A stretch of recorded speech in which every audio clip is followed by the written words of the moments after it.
Halo profesional, berjumpa kembali di channel YouTube saya, Johnson Alfonso, trainer profesional. Dalam serial video training ini, saya akan sharing tentang problem solving dengan beberapa video nanti yang berkelanjutan. Dan ini sangat bermanfaat bagi Anda profesional, karena sebagai kunci sukses sebagai profesional adalah kemampuan di dalam pemecahan masalah. Tonton sampai selesai video ini. Dan ingat, sahabat sekalian, subscribe, klik loncengnya, like, comment, and share video ini kepada sahabat-sahabat Anda lainnya, agar saya lebih bersemangat memproduksi serial-serial video-video training bagi kepentingan para profesional.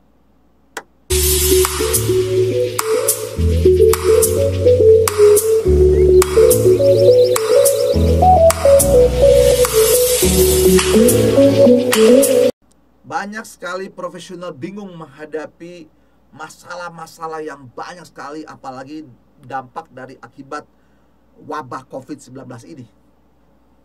Dan banyak pertanyaan-pertanyaan yang disampaikan profesional. Apa itu masalah? Metodologi yang digunakan dalam pemecahan masalah, proses pemecahan masalah.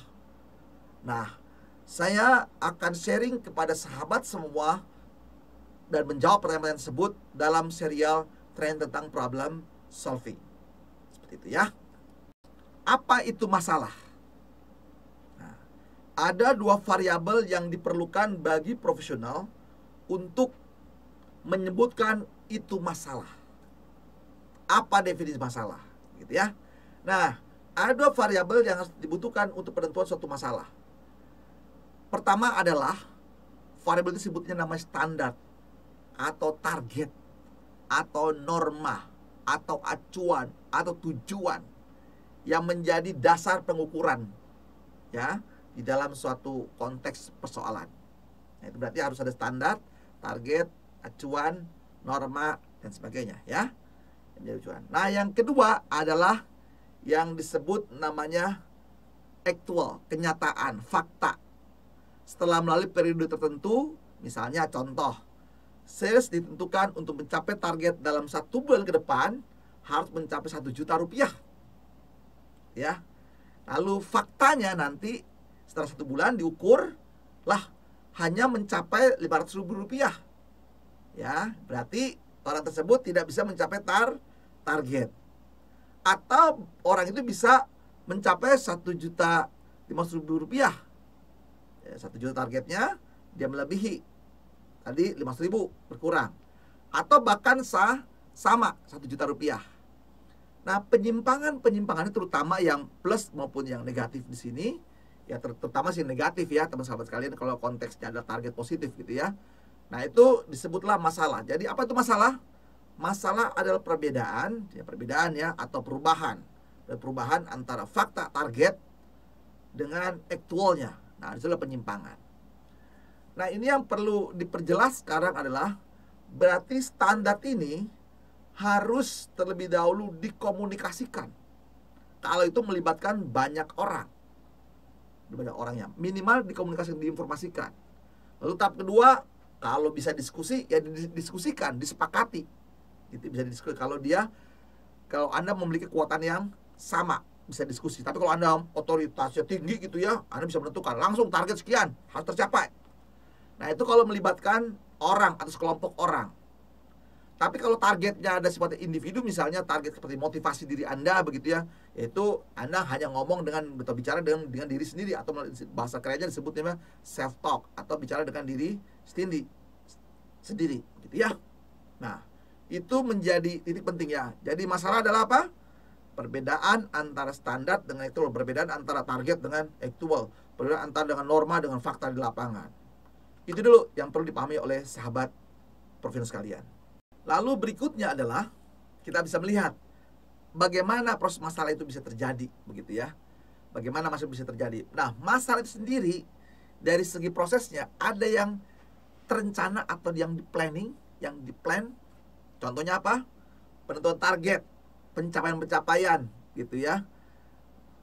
Akibat dari suatu perubahan misalnya, bulan ini tercapai salesnya, lalu Anda rencanakan berikutnya target bulan depan harus mencapai tadi 1 juta rupiah, sekarang 2 juta rupiah. Nah, berarti target itu, standar itu Anda rencanakan. Jadi potensi masalah itu Anda sudah rencanakan di awal. Ingat tadi, dikonfirmasikan, dikomunikasikan. Ada juga masalah itu karena yang unplanned, tidak terencana. Ya, terencana ya. Misalnya faktor alam, tiba-tiba Indonesia menerima wabah COVID-19 yang perencanaan bagi profesional itu di 2019 nggak terbayangkan akan masuk corona ke Indonesia. Tidak masuk namanya wabah virus ini.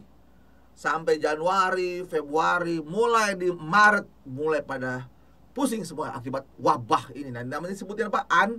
Unplanned condition. Jadi sesuatu kondisi yang tidak terencana. Nah, itu yang bilang proses masalah terjadi akibat dari tadi yang direncanakan, plan, dan yang kedua adalah unplanned. Ya, profesional harus memahami apa penyebab masalah sebenarnya. Nggak usah pusing-pusing teman sekalian. Mau pakai metode apapun juga, terserah Anda boleh. Tetapi penyebab itu sebenarnya hanya 2 penyebab dari suatu masalah. Yaitu apa saja? Yaitu perbedaan dan perubahan. Perbedaan dan perubahan. Jadi penyebab masalah dan perbedaan itu contoh. Kalau perbedaan itu dari awal memang sudah beda. Standarnya menggunakan besi. Ya, standar pengerjaan sesuatu mesin harus menggunakan besi. Standarnya sesuai dengan SOP segala macam. Tetapi dalam saat waktu berjalan besi tidak ada, digantikan dengan namanya aluminium. Jadi aluminium. Nah, berarti ketika sudah dipakai untuk menggunakan atau membuat suatu barang ataupun juga berjalan waktu, nah di sini akan muncul masalah. Nah, masalah begitu diselidiki, ya pasti ketahuan langsung. Standarnya adalah besi, tapi faktanya Anda menggunakan aluminium. Maka akibatnya di depan sana muncul masalah. Nah, itu contoh perbedaan. Atau Anda menikah dengan berbeda suku atau berbeda agama, sudah ketahuan ya. Berarti dari awal standarnya sudah berbeda. Berbeda ya. Nah, itu berarti itu masalah karena ada perbedaan. Itu cari aja, ya sudah. Ya, Anda kembali kepada standar awal misalnya. Lalu yang kedua, masalah disebabkan oleh perubahan. Perubahan ya. Perubahan akibat dari suatu masa tertentu, maka berubahlah kualitas suatu barang. Contoh, Anda membeli motor. Waktu masih baru, waduh, Anda asik banget memakainya. Tetapi setelah 3 tahun, mulai Anda merasakan perubahan-perubahan dalam motor Anda. Sudah mulai berbanyak berkarat, kecepatan mulai berkurang, sering banyak masalah di sini. Jadi ada perubahan. Ya, nah jadi para profesional harus tahu dulu bahwa masalah itu penyebabnya ada 2, yaitu perbedaan dan perubahan. Nah, ini perbedaan perubahan itu dibandingkan. Tadi ingat ya, ada variabel fakta, variabel standar, target, atau norma dibandingkan dengan aktual. Nah, muncul terjadi penyimpangan di sini. Penyimpangan dan perbedaan di sini, ada deviasi di sini disebabkan oleh 2, ingat tadi, yaitu perbedaan dan perubahan. Oke. Baik. Selanjutnya, kalau sudah tahu penyebabnya, maka Anda mulai maju lagi. Bagaimana prosesnya di dalam pemecahan masalah? Setelah tadi Anda mengenali penyebabnya, nah di sini mulai Anda menggunakan berbagai metode. Nah, ada prasyarat penting bagi profesional di dalam proses pemecahan masalah. Yaitu tentu harus memiliki kompetensi di bidangnya waktu saat memecahkan masalah. Jadi persyaratannya adalah memiliki kompetensi di bidangnya yang sedang ada masalah. Kalau Anda tidak memiliki kompetensi, artinya apa itu kompetensi? Memiliki pengetahuan, memiliki keterampilan, memiliki attitude yang standar sesuai dengan bidang yang Anda kerjakan. Itu dulu sahabat sekalian, ini seperti sekalian ya, untuk kompetensi. Jangan coba-coba Anda seorang sales profesional yang tidak pernah mengerjakan bidang keuangan, laporan keuangan. Nah, tiba-tiba Anda disuruh membuat memecahkan masalah keuangan, cash flow, memecahkan keuangan dan sebagainya. Tentu itu bukan ranah Anda, kecuali Anda belajar lagi dan seterusnya. Gitu ya. Jadi sesuai kompetensi Anda.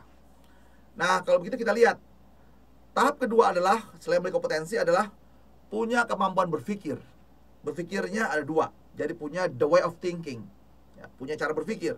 Cara berpikirnya ada dua, yaitu adalah berpikir kreatif, berpikir rasional.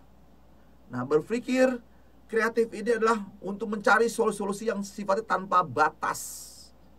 Nah, nanti di video-video berikutnya saya akan jelaskan berbagai metode problem solving dengan kreatif thinking, kreatif ya, proses berpikir kreatif seperti itu ya. Nah, yang kedua adalah berpikir rasional. Nah, setelah Anda punya ide-ide banyak, nah ide-ide yang sangat luar biasa begitu ya, baru tahap keduanya harus diuji secara rasional. Nah, rasional di sini harus punya kemampuan apa di sini? Kemampuan berpikir namanya kritis. Kemampuan berpikir analisis, analyticalnya harus jalan.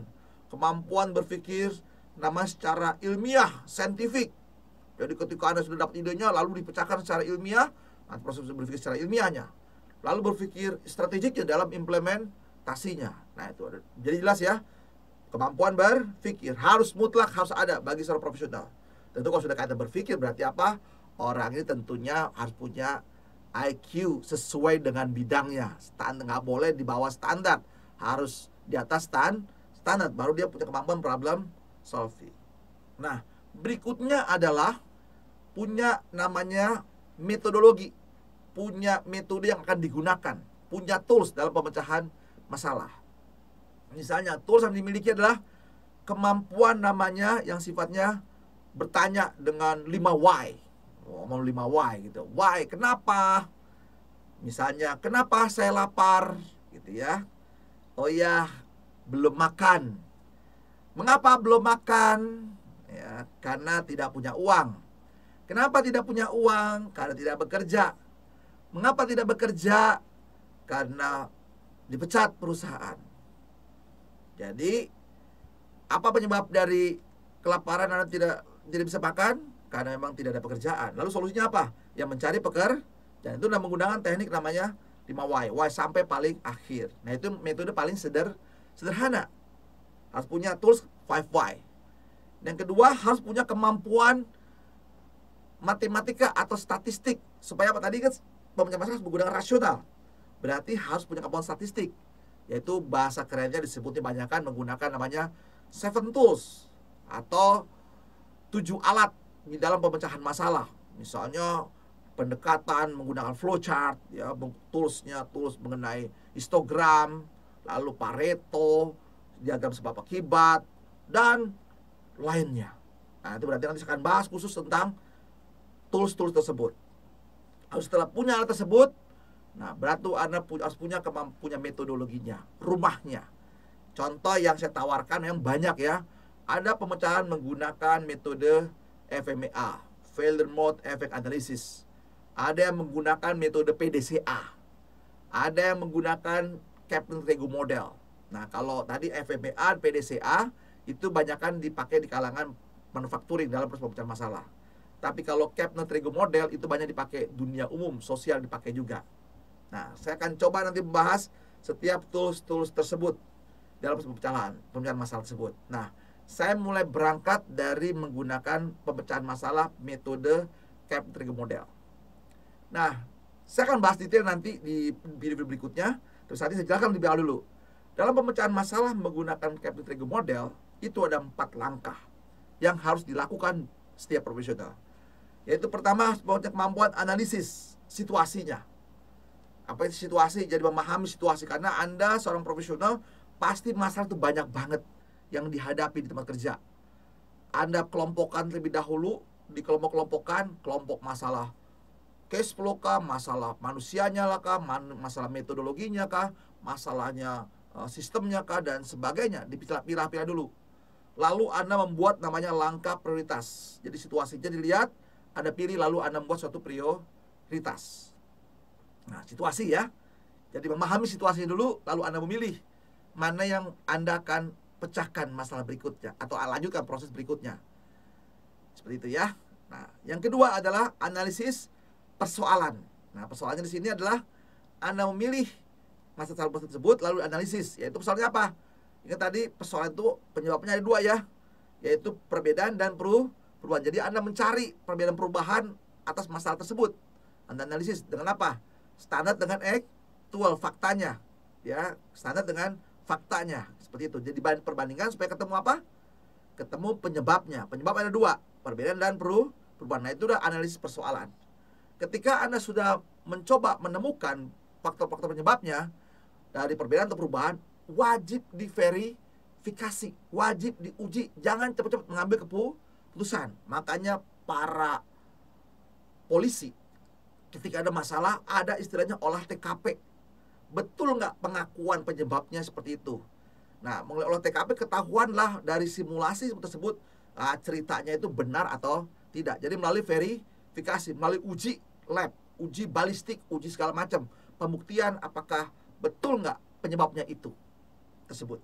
Ya, tadi kan penyebabnya apa? Ada perbedaan dan perubahan. Nah, itu analisis persoalan. Lanjut lagi, ketika sudah ada persoalan sudah jelas, baru Anda mencari solusi.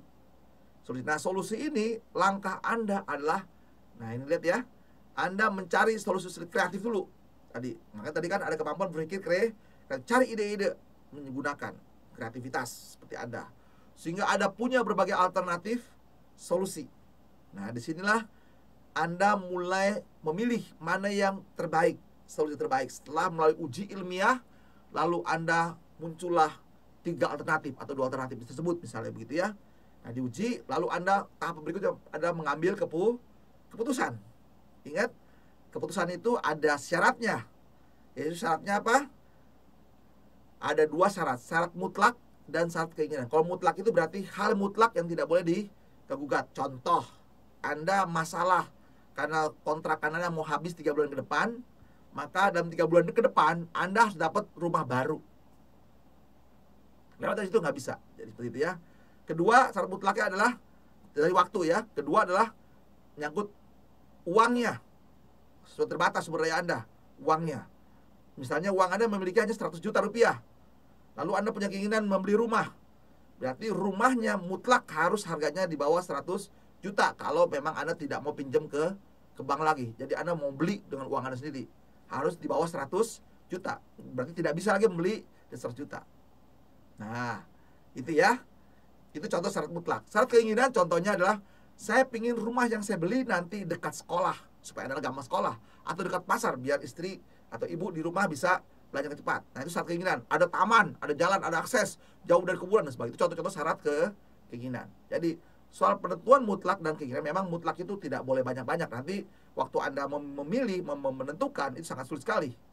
Seperti itu, sahabat sekalian. Jadi itu yang penting. Nah, setelah diperbandingkan dari 3 hal tersebut, maka Anda milih salah satu.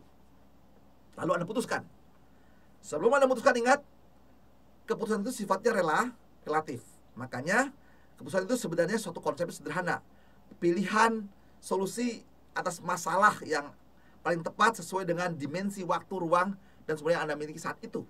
Jadi sifatnya relatif. Karena keterdesakan oleh masalah. Tadi waktu ya. Harus cepet-cepet nih diputuskan. Jadi makanya keputusan itu sifatnya relatif. Keputusan relatif berarti apa? Di sana ada potensi resiko. Makanya perlu langkah keempat, analisis persoalan potensial. Ketika Anda memilih satu ketentuan yang kesepakatan dan putuskan tersebut, maka Anda analisis kira-kira resikonya apa lagi yang akan muncul nanti ketika Anda pilih tersebut. Misalnya Anda pilih rumah, kebetulan harganya di bawah 100 juta, tapi rumahnya dekat kuburan. Nah, itu ya. Berarti apa potensinya? Anak-anak takut ketika pulang malam melewati kuburan, seperti itu. Dan banyak lagi faktor-faktor lain-lain. Jadi dianalisis. Nah, setelah Anda analisis, berarti apa? Setelah Anda memutuskan, Anda punya langkah-langkah preventif atau korektif. Jadi, kata kunci pertama di dalam analisis persoalan potensial adalah Anda bisa membuat langkah korektif, mengkoreksi, atau melakukan langkah preventif, mencegah.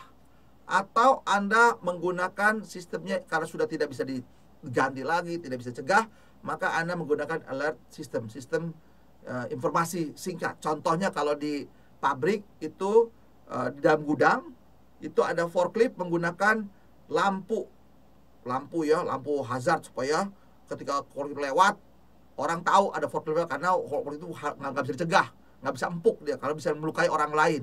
Lalu kedua, suaranya bising dan seterusnya, sehingga orang lebih aware ketika ada forklift lewat atau bikin jalur dan seterusnya. Nah, itu langkah-langkah sifatnya apa? Sistem informasi seperti itu ya. Nah, jadi pemecahan masalah itu kalau menggunakan Petrego model ada 4 langkah tadi. Analisis situasi, analisis persoalannya, analisis keputusan, analisis persoalan potensial. Demikian sahabat sekalian, semoga video ini bermanfaat untuk sesi pertama ini sebagai pengantar di dalam problem solving. Oleh karena itu sahabat sekalian, Anda bisa melihat video-video serial berikutnya. Dan jangan lupa Anda subscribe, Anda share video ini kepada sahabat semua, dan semoga bermanfaat.